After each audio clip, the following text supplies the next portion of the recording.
Real opinions, no edits. This is the All Things Go podcast. I'm E. I'm DJ Ashmo. I'm your girl Whitley. We got a special guest here today. Introduce yourself. My name is Omar Smith, head basketball coach at Baltimore City College High School. Okay, City. So did you play ball yourself? Yes, I did. Was you nice though? Yeah, I was pretty good. Pretty good. Now you're being modest. Niggas say it's pretty good. Yeah, being modest and humble is good. Until you get on the court, then you're competitive. Yeah, and it got to come out. What position you play? I was a shooting guard. That was probably the best thing I did. I shot the ball pretty well, so that was my main thing to do when I stepped on the court. Can you still shoot? Absolutely. So you and Lethal Shooter, like, what it's gonna look like? Best out of 20. That's easy. Who winning? I'm not losing.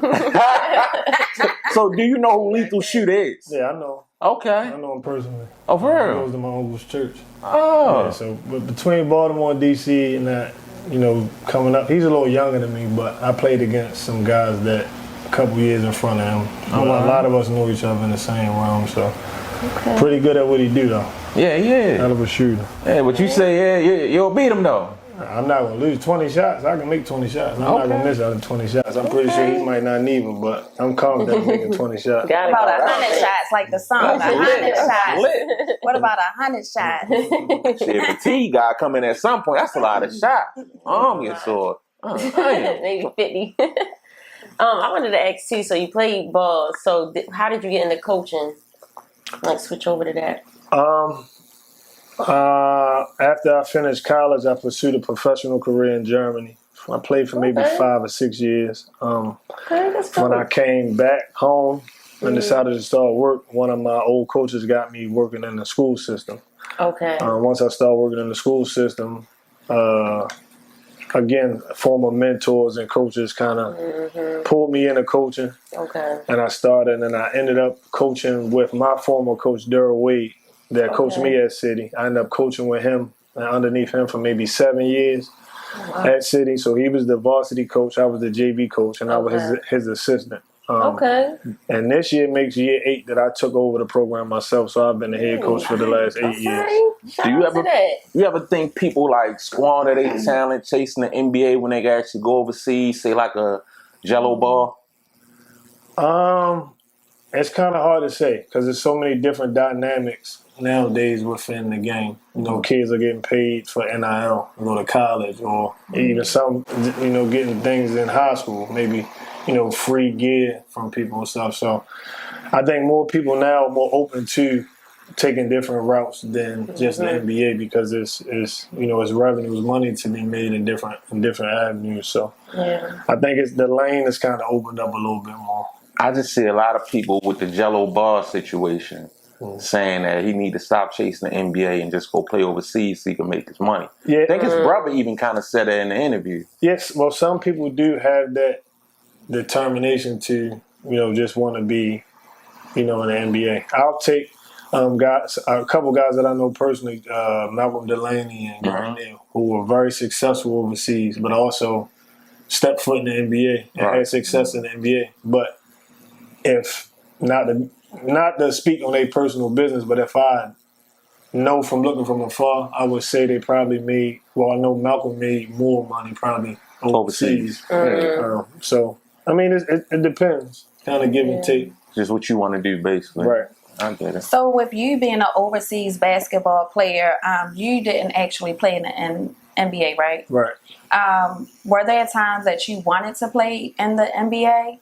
Of course. I think every kid's dream when you start out, whether it's football, baseball, basketball, is to, your aspirations is to play on the highest level. Yeah. After you get older and you realize every level is, it gets a little bit tougher, even from high school to college. You have some people that are really good in high school. That don't mean you're going to be good in college. And then so on and so forth. So once you realize where you realistically stand, you can kind of pursue your path because everybody's path isn't the same either. So what I would say is try not to compare yourself to somebody else and kind of like see your path for what it is and then, pursue your path. So while we're on comparisons, You know, let's talk about some players like when you got like a Kyrie or Steph. In your opinion, who better? Depending on what you. No, it's your opinion. Who the better player? We ain't about to break down who could do this better, who could do that. In your opinion, who's a better player? I'm picking Steph. Okay. Because I mean, it's more relatable. Because you're a shooter. Yeah, that's why. Okay. So I'm partly biased, but I love Kyrie too. So. But if I had to choose, since you put me on the hot seat, I'm taking the shooter. Okay. I was gonna say too. Speaking of like your past, so did you want to be into like the education system or into like mentor? Well, I feel like coaches are mentors as well. But is that something like that's your passion, or did it just happen naturally where you was like, oh well, I like it now? I think a little bit of both. Okay. I didn't know what I wanted to do after I finished playing ball. Okay, yeah. But like I said, having mentors that took that lane, and once I stepped foot in that lane, it's become a passion because it's just like giving back. It's like wanting to do what so many coaches and mentors did for me. So it's just, I look at it more, like you said, not a job or obligation, more of a passion, just to, like, it's necessary. It's what should be done. Yeah, so. And that's a blessing because people out here doing stuff they don't like, they miserable. So that's great that you can live through, you know, something that you enjoy doing. Because I know the kids need it. Yes, they do. Yeah, speaking of that too, I know we in Baltimore. There's gun violence, there's drugs. Like, how does that play a part in what you do with your kids and maybe how you help mentor them to not go down that path? Trying to keep them close. Constantly preaching. Like you can't get tired of, you know, giving the same messages over and over again. Okay. The main thing that my former coach, Daryl Wade, taught me when I got into coaching, you know, of course, everybody wants to win. You know, you want to have success as a coach, especially if you were successful as a player. But the main thing he taught me about coaching and mentoring, he said, man, it's about the relationships. You know, your wins and losses going to come and go, championships here and there, so on and so forth. But make sure you build a relationship, you know, with those kids. And I could tell where he was coming from firsthand because I still have an extensive relationship with him from when I played for him. So it was kind of, it was kind of clear for me to see and hear his message, you know, full circle. So. And sometimes probably them kids only have you or their coach, you know, like people at school. They may not have nobody else, like no family or not much family that care too. Right. So showing that you care, I think, can help them too. And speaking of winning, we saw that y'all won the championship, right? Yeah, that was 2 years ago. Oh, I thought it was this year. Last year. It was 2023. Right. 23. Okay. It's 23. Okay. How that feel? Like when you win a championship, like how does that kind of emotions and like how does that feel? I mean, it feels good. It feels, you know, you feel accomplished. For me, it's a little bit more because it's at my alma mater. You know, I get to bring it back to a place where I've been and kind of made my mark. And then again, I'm coaching, following in my former coach's footsteps. Yeah, so just being a part of a coaching tree and, you know, having your name mentioned with some, you know, it's coaches that were coaching when I played that I looked up to and I'm learning and I'm competing against now, not as a player, but as a coach. So it gives you a different perspective. But it was good. I felt more so happy for the kids that I had because I had kids that had been to other schools that their first 2 years end up coming to me, didn't have much success where they were. So for them to come and us to kind of mesh well together and you know, accomplish that goal was good because the year before that, we made it to the game before the championship and we lost. Okay, so that's and why you think y'all lost? Was the team just better or no? I think players, coaching. I think we actually beat ourselves. We were winning a game going into the fourth quarter, and the game goes up and down. We just didn't finish the game well. One of my better players didn't have his best game, and you know, was it mental or he was just off? I think it was more so mental. So, but that plays a big part. That's what kids got to learn about sports. Yeah, sure. or anything you're doing, really. Because you can have all the talent in the world, but if you're not focused on what you're doing, you can't apply it. So, did you have any students like that, or I mean, people you coach, where they had all the talent in the world, but they just couldn't focus on it? Like they rather be in the streets or do something else. No, not to that extent. But when you're dealing with young teenage boys, and they had the distractions come easy. They have school, the women. They have school. They have girls. They got the social life, and so the main thing with that group that I had, I think it was kind of a blessing that we lost the year before because it had them come back, focus on their own. Right, to get that close too. Now when we got going into the season, and we didn't lose a game the following year. So that year we won. We were undefeated, and my job was to then just keep them focused. So I reminded them, like, look, this is what y'all said y'all wanted to do. If you don't want to feel like you felt at the end of last year, remember that. So, and it was that simple because the basketball part was easy. They already knew what they had to do on the court. So my job was just to keep them focused. Well, yeah, because you gotta like keep a certain GPA at City, right? Because they put you out. Yeah, I ain't had that problem. Yeah. That's good. That problem I don't have. Fortunately. That's good. Yeah. And then the kids are prepared academically, college-wise. So we have a few from that team that's playing Division II and Division III basketball, which is good. And they come back. They come back to practice. Show love. So that's the good part. Like my coach taught me about building relationships, and then the kids that you currently have see the former kids come back, and then they can kind of see where they'll be in the next couple of years or so going forward. Definitely. So what about 2024? Were you guys close to winning or? Last year, I probably made the most challenging schedule that I've made since I've been coaching. So coming off the undefeated season with a pretty good team, I had a team full of seniors, so I actually had a new group coming in, but talented nonetheless. So I felt like, I wanted to. We were getting calls to play a lot of different teams based off the success from the previous year. Yeah. Okay. So you want to give your kids the opportunity, because most kids go private school. So being a public school, and you feel like you got the talent, you get the opportunity to play a St. Francis or St. Joe. Those, like, you don't want to shy away from those games at all. I made a pretty competitive schedule. We had a successful season. We lost some of them games, but not for a big margin. I think the most we lost by was maybe 8 or 9 points. And I think we finished the season maybe 16 and 7 or so. Yeah, it's definitely good. Who took it that year? If you remember. For the city, it was Emerson. For the last couple of years, it's been us and Emerson. Okay. So that's a rivalry. Yeah, for the last. That's why I wanted to know about that. How was it, like, I guess, losing to them in a sense? I mean, you got the chip the year before, but it was like, how did it feel this year? And then it was Emerson. So, that was a big thing.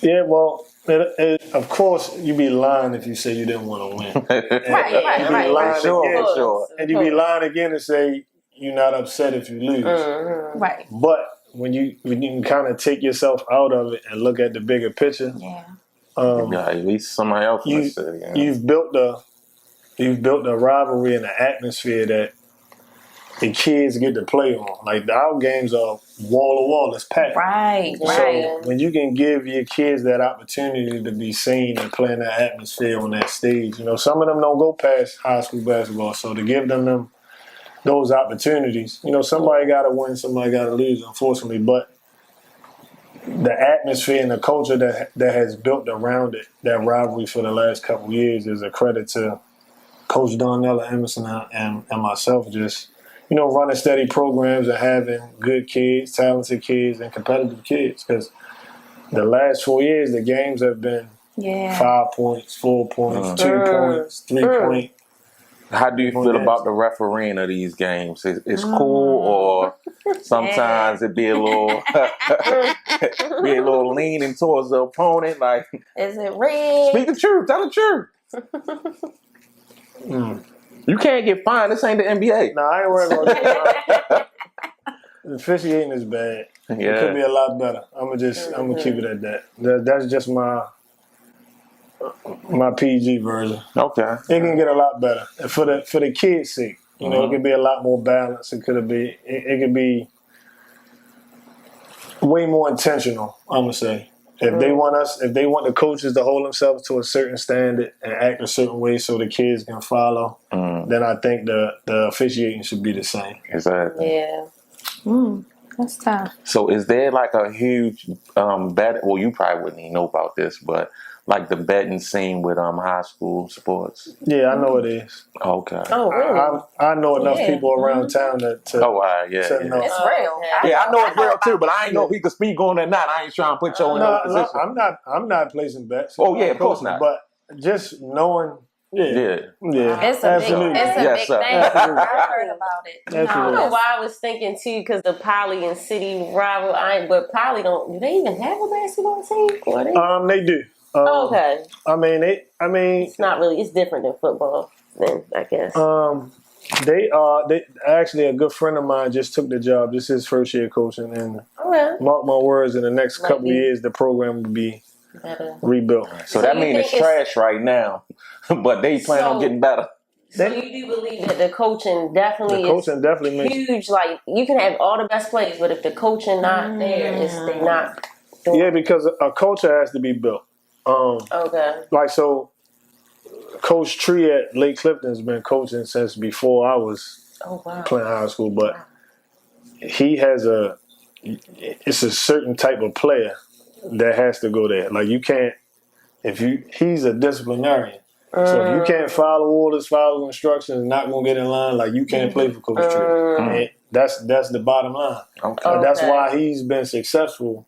And you'll have a year or so where you, like us, Emerson, Lake, it'll rotate. Yeah. And so, but again, he's one of them coaches that he has a young team this year, but you can't never not expect the best from one of his teams. So, and then I say the same thing for Coach Donnell at Emerson. Like you're not good year after year after year for no reason. Right. Like that coaching and that culture that you build plays a big part. Yeah, because the players going to change too. They're going to be leaving. Right. Or new ones coming on. So who you think the best coach in the NBA is?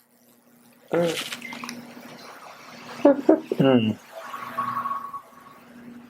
don't know, because I don't really like the NBA right now. I mean, yeah, a lot of people ain't watching. Yeah. I don't like You it. watch college? Or? Yeah, but I from think what you were saying though, you would probably, from what you just said, I would think you would say Eric Spoelstra because they be getting far with not a lot of talent. Well, from what people that's say. the thing about a team sport though. You don't need you need stars. You need role players that's gonna play their role. You need the support guys that's gonna support. Like you need everybody that's willing. For sure. Going to do their job and accept their role. Like that's because everybody can't be the star. Can't be the star, yeah. But if I know y'all two the stars, but I got something that I can bring to the table, my job is to bring what I bring to the table every day and let y'all be the star. Because then I make y'all job easier. For sure. So when you look at it like that, because that's how I kind of try to preach to my kids. Like if you got a star, cool. If you don't have one, that's even better. Because now you try to get something. Everybody got something to bring where you wouldn't be. Right. Yeah. So it's all about, and different coaches have different strategies and what they try to use according to your personnel. Because what I've also learned coaching, every team is not the same. So just because you did this with this group, that don't mean that's gonna work with this new group. Different personalities. Yeah, so it's a learning curve. I was going to ask too. Is there any sometimes jealousy or things going on within a team where it's like maybe a star and then the other guy he just gotta play kind of just a role to help him be a star? Have you ever dealt with that? Like any rivalry or something between the teammates? I think that goes to the coach building the culture that we're speaking on. So, for instance, my son transferred in to play for me last year. So this is his second year playing for me. Okay. But we had some new guys come in, and some guys actually came to play alongside him, with him. Okay. like because they're friends. So it's important if they know each other ahead of time and are friends and build chemistry off the court. Then you just gotta help them. You gotta help them see it. Yeah. So ain't nobody thinking it's favoritism. No. Especially with your son, probably too. They probably. That's what I'm talking about. Yeah. Yeah, no, that's why I spoke on it because he said, but it's not, and the same thing with Coach Donnell at Emerson. His son plays for him also. Okay. And I can't remember how long ago. It was a few years back. Coach Tree's son played for him at Lake Clifton too. So you kind of watch and you learn, and you pick up on some things. But for me, I'm fortunate enough. I don't. You gotta go through that. Nah. Okay. But why you don't? I don't mean cut you off because he said something. He don't like the NBA right now. Why you don't like the NBA right now? I think all the betting plays a part in how it's going. I think it's softer. It's Definitely softer. It's built around offense. Like nobody can touch anybody. All they worried about is who can score the most points, who the next star is. It's kind of scripted, in my opinion. Oh yeah. I wouldn't say scripted though, because everybody coming out there to win. Now the refs might play a big part in who actually gonna win at the end, but don't nobody want to come out there and lose. I mean, unless you. Yeah, I mean along so the lines of say the game is catered more to the foreign players now. Like it's like when we grew up playing ball, the physicality, the aggression, the emotion. You can't scream after you make a basket. Now you get fined. You get a technical foul. Like, That's crazy. Real that's taking away from the purity of the game. Like, that's true. as long as you're not physically harming or I think it's borderline there. And I think now it's just you get fined, and then you can't voice your opinion after the game. You get fined. Like everything is so technical now and. It's all these instant replays and all that, man. It's just slowing it down too. Yeah, it's just different from what I grew up watching. So it's kind of hard to watch it until it gets to like playoffs. Deep in the playoffs. So with you coming up, making it to be an overseas basketball player out of Baltimore City, East Baltimore City, right? How was your upbringing like with a father figure in your life or like a male role model? My father's actually from West Baltimore. He was the one that put the basketball in my hand. Okay. Unfortunately, by the time I got to middle school, like 7th grade, my father was incarcerated up until my senior year in college. But I had a strong mother who was the oldest of 6. She had 3 brothers and 2 sisters, and her 3 brothers really shaped me. I had one he was the first one in our family to go to college. He went on to, work like 20 years with the police department doing computer programming. I had my other uncle was a pastor out in Lowell, the church that Lethal shooter attends. And my other uncle was like he worked at Morgan for 25 years, but he also was outside. You know what I mean? So I had a good balance. Yeah, I had my book smarts, I had my street smarts, and I got my religion. So and they tough love. They kept me close, and it was no cut card. So would you be able to say what your father was incarcerated for? Yeah, selling drugs. Okay. Because it's something going around where it was a father got incarcerated, and the son was on some.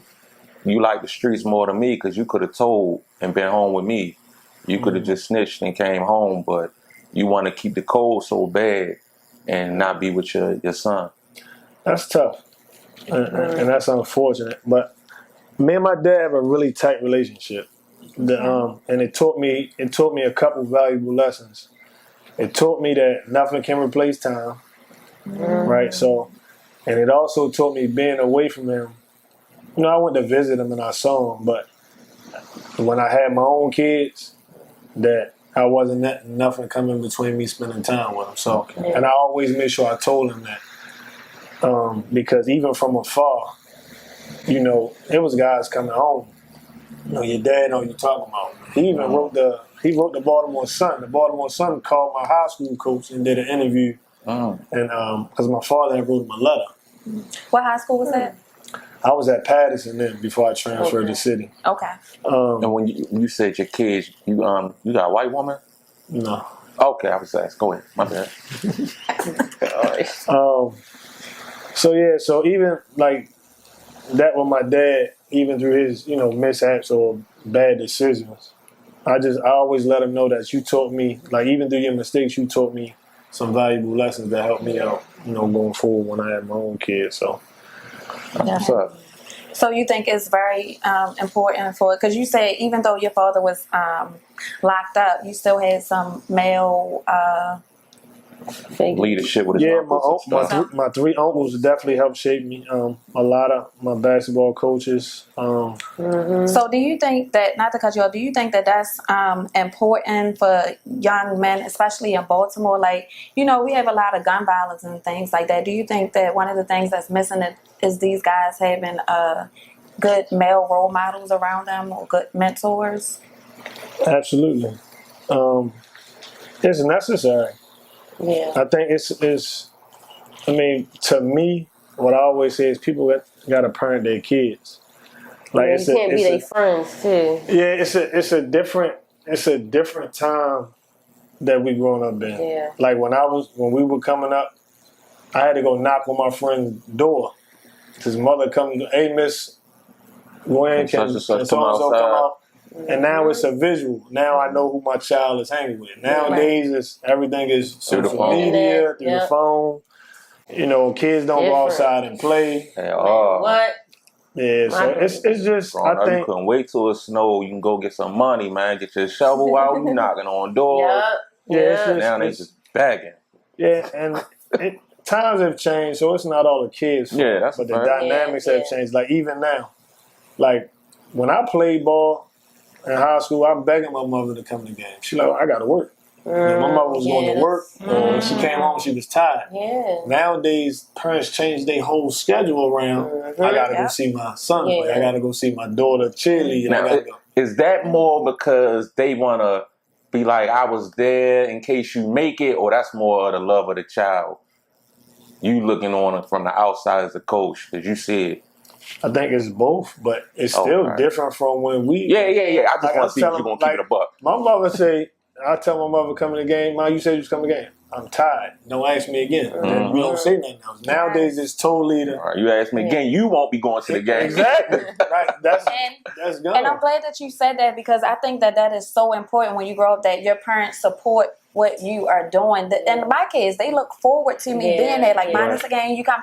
They look forward to knowing that you were there. And like when I grew up, I felt like I was on my way to a lot of things, but I didn't have positive people around me to be there to push me. I was just a little girl trying to figure it out. So when you have that support from whatever adult you have around you, that is very important, so that you can reach to your highest potential, Sure. And out here in Baltimore City, again, we have a lot of youth out here that's lost, and they might have a lot of potential, but when they don't have that extra support from a mentor, it's hard. And we have a lot of PRP programs out here that are supposed to be helping mentor these kids. Do you know about the PRP? You probably don't even know about that. I don't even know what PRP is. What I that never stand heard for? of that either. To be honest, that's a good question. I don't even know what it stands for, but it's supposed to be a program that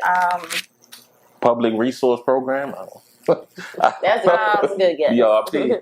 it's supposed to definitely help the kids with resources and things like that. Okay. And so a lot of people are getting paid off of this. A lot of people are signing up for it, getting paid. But in my opinion, I feel like it's not getting utilized in the correct way. I feel like people are just getting a check, and just, they might call the kid, hey, how you doing? All right, bye. Like, it's not. Shit, I need to sign up. That's all I got to do, get the check. Yeah, I think and don't get me wrong, there's some people out here that have the PRP programs, and they are doing really well with these kids and really taking the time to spend time with the kids and coaching them, mentoring them. But some people are really abusing the PRP programs right now. And it's messed up, because a lot of these people really need a lot of the kids need these resources, and people are abusing them. So, you know a little bit, you know about the PRP programs, right? Yeah, I stay away from them. I've been asked to, by different organizations to join. I just it's kind of what you said. Like some people are doing things for the right reasons. Some people are doing it to benefit themselves. Some of them and I don't know all the ins and outs.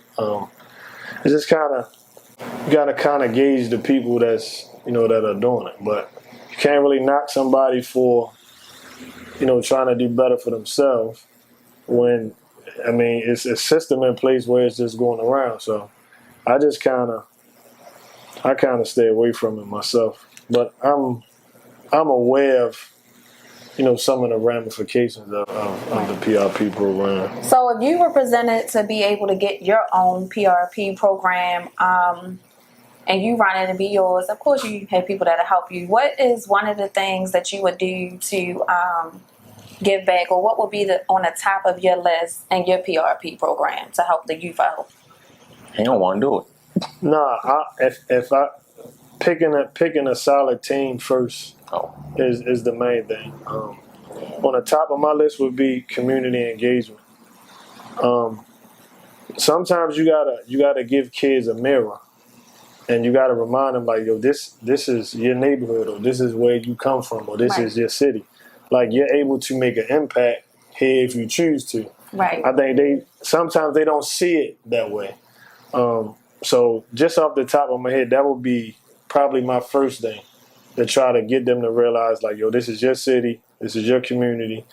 And like you said, it's a lot of talented kids in this city. So I think if I try to start there, and then you kind of sort of make connections. We got, Mayor Scott, we got, Governor Westmoreland, we got guys that are trying to do things implementing the youth. And I just think, in my opinion, you have good things in place. You have to put the right people in place for those things, for them things to elevate, to be a little bit more successful. So I agree. So I just wish that more people that have these PRP programs, or that's involved in the PRP programs, I just wish that they would be a little more active with the children like they are supposed to. So that's just very much needed on that. So speaking of that too, real quick, do you have anything to say to like the younger generation, maybe just a piece of advice or anything, being a coach and just knowing what they go through and things like that? Yeah, I mean, that's something I do daily.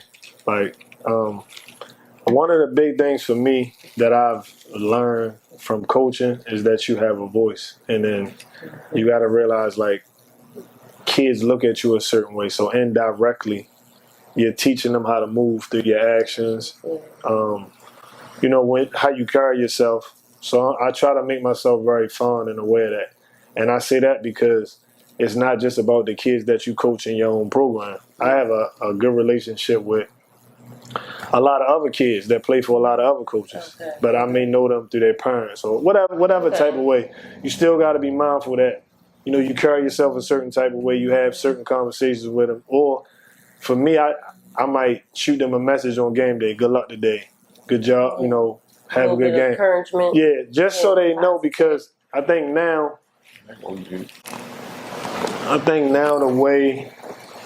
the way it goes now, like if I don't play for you, then I hate you, or I'm not supposed to like you. You know what I'm saying? So I think it's cool to let the kids know, well, that's Coach O.S. City. I ain't never played for him, but he wished me luck today, or he wanted to see me win, or at least to let him know, like, well, at least he ain't against me just because I don't play for him. Exactly. So, and I think, I don't know, that's how my mind works. So I think little things like that, it matters, because it's enough of the yelling and the screaming, and I don't want to see them win, or they sorry, or they can't play. So I just think, I'm glad you said it. Could you hold yours? Go ahead. Sure. I'm glad that you mentioned that, because I've been at different games and I've seen different types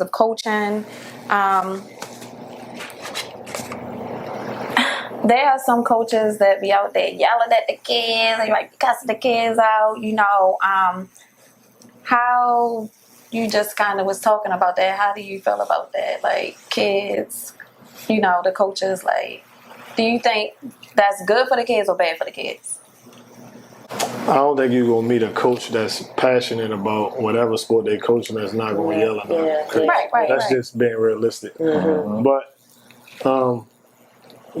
breaking a kid down to build them back up, or just making sure you tell them to listen to your message and not how it's coming out. As long as you, and that goes with building your culture of your program. Like most kids, like I spoke on Coach Tree, if you go to Lake Clifton, you already know what's expected. Okay. Like if you go to Emerson with Coach Donnell, you already know, what the standard is there. Same thing coming to me. So if you've built a culture at your school, then that's already understood.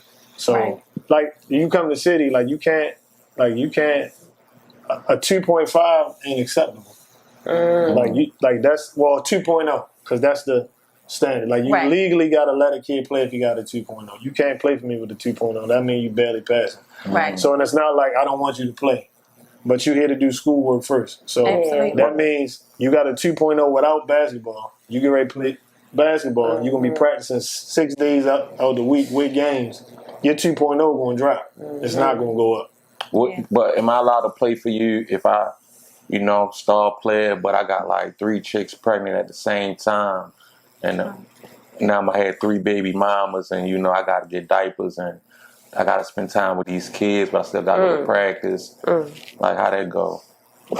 Honestly, it ain't gonna work. And I had parents ask me well, my son want to play basketball, but I just got him a job. Can't. Yeah, I'm gonna ask about the parents too. Not if you gonna be, because you got to be all in with it. Yeah, and then it's not fair to the other kids that's there every day. Then you open the door for more problems. Yeah. But what if that player is just so nice? Do you make exceptions for the talent? No, you can't. Then you really opening another door, because now you got parents and everybody. He only let him play because he good, because he know he can't do no schoolwork, and then you got that is true. And then it's just once but you there's coaches who do that. Yeah, but now you don't have no culture.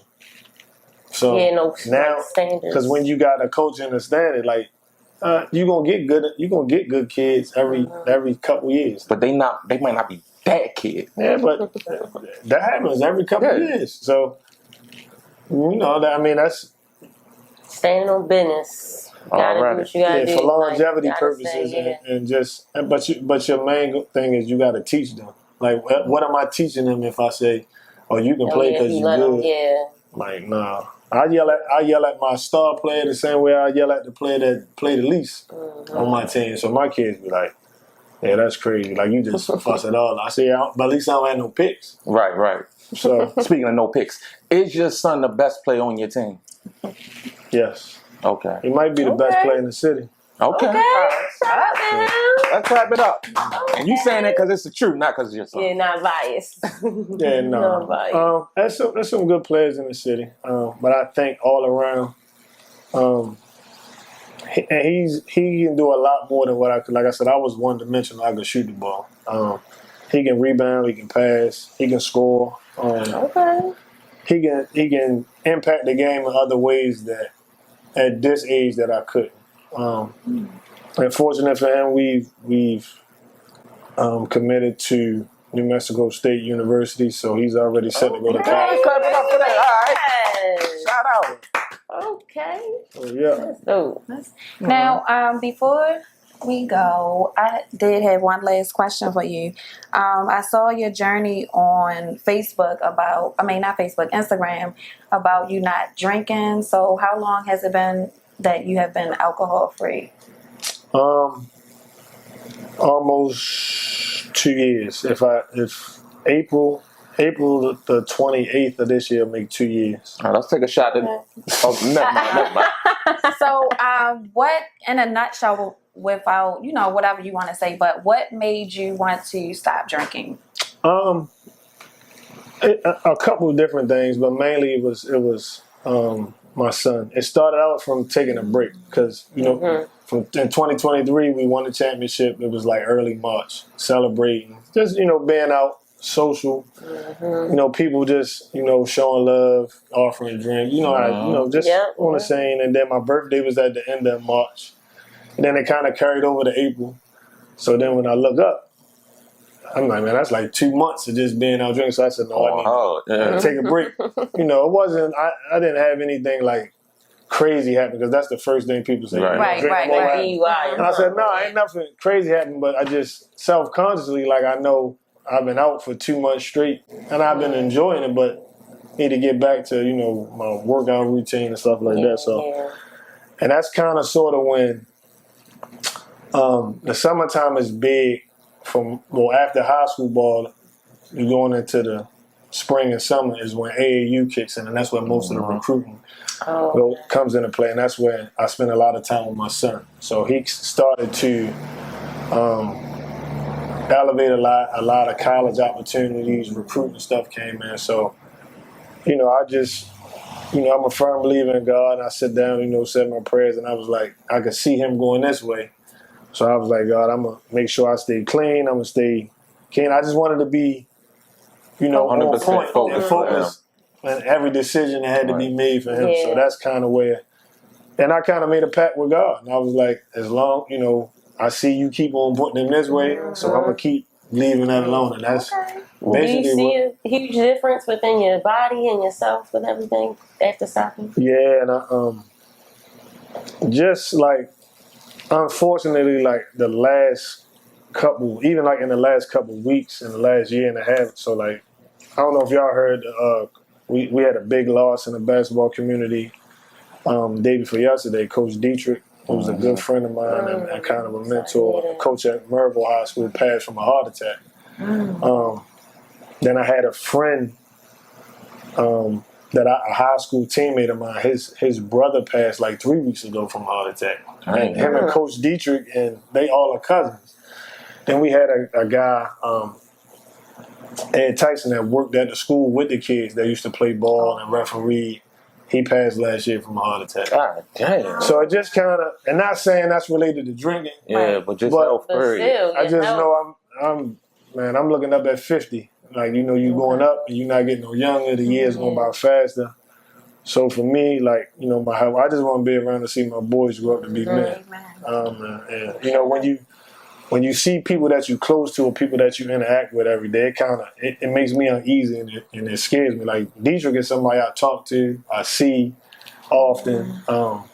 We have good conversation. It was just like, it scares you when somebody that close to you or somebody you see often and you know, reaching that happen, they kind of set you down and check you real fast. So I'm glad you said that because I was going to ask you how did that affect you. So yeah, it's tough. We coach in the same AAU program, the team drill in the summer. So we spent summers together. He has 2 brothers that I know that I came up playing ball with and against. And it's just tough because it's one of them things where he was a guy that impacted so many lives. And I told my kids this yesterday after, you know, we heard of his passing, when I got a chance to be with my kids at the end of practice. I was just like, unfortunately, as men, you know, you're not celebrated or your impact that you've made is not known until you're gone.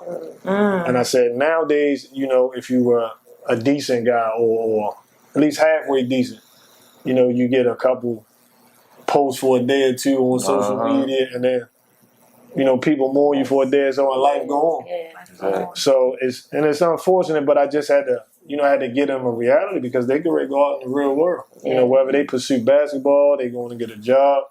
Like, you stepping in a realm of men now, so nobody's looking at you as, oh, they just graduated from high school. Like, no, you not at all. You're a man. So sometimes you got to just give them reality and perspective so you really doing them a disservice. But while you have their ear and you have that, you know, you fortunate enough to be their coach, you got to deliver those messages so they, you know, maybe they get it down the line somewhere. But at least you know you gave it to them. And if they come back and say, Coach, I remember you told me that, 5 years old. Yeah, that's Like, all you that was matters. right, man. Yeah, so Well, let's leave it on a positive note. Yeah, is there Thank anything you else for you want to everything tell the you did. people before we close it out? just come out and support Baltimore City public Yes. school basketball. I know everybody likes to, the kids need the support. The atmosphere is good. It makes a difference. Doesn't matter what school you're rooting for. Go Emerson. No, I'm joking. Nah, that's cool. But just come out sure. and continue to support the kids and pour into the young men in the community. Yeah, Okay. that's it. All right, another episode. All Things Go podcast. I'm E. DJ Ashmore. Your girl Whitley. Coach O, City College. All right, we out. Go. Yo. Up, sound the beat. You be dragging on this beat.